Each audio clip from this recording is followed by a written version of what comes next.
BC কলা খাবো কিভাবে বলো তো দেখি? মানে খেতে গেলে মুখের ভিতরে বিসিগুলা বেজে যায়, খেতে কিন্তু ভালো লাগে না। তাই ভাবলাম দারুণ একটা আইডিয়া মাথায় এসেছে, এটা তোমাদের সাথেও শেয়ার করি। মানে আমাদের কাছে কলা হয়েছে, সেটা তো অনেক বিসি, যা এটাকে বিচি কলাই বলা হয়। তো ভাবলাম এটা দিয়ে অন্যরকম স্বাদের একটা কিছু করি।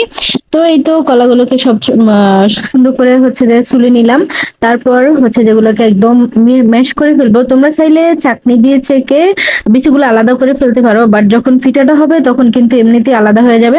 তারপরে সুন্দর করে হচ্ছে যে দিয়ে দেবো একটু লবণ, স্বাদ মতো চিনি। কলা যেহেতু মিষ্টি তাই চিনি অল্প দিলেই হবে। তারপরে ময়দা বা আটা বা চালের গুঁড়া যেটাই দাও সেটা দিয়ে মিক্স করে এই যে এভাবে ছোট ছোট করে পিঠা বানিয়ে নিলেই হয়ে যাবে মজাদার দারুণ স্বাদের পিঠা। যে কলাটা আমরা হচ্ছে খেতামই না, ফেলে দিতাম, সেটা দিয়ে এত মজার একটা পিঠা। তোমরা অবশ্যই তোমাদের বাসায় থাকলে ট্রাই করবা। আর কেমন হয়েছে অবশ্যই আমাকে জানাবা। আল্লাহ হাফেজ সবাইকে।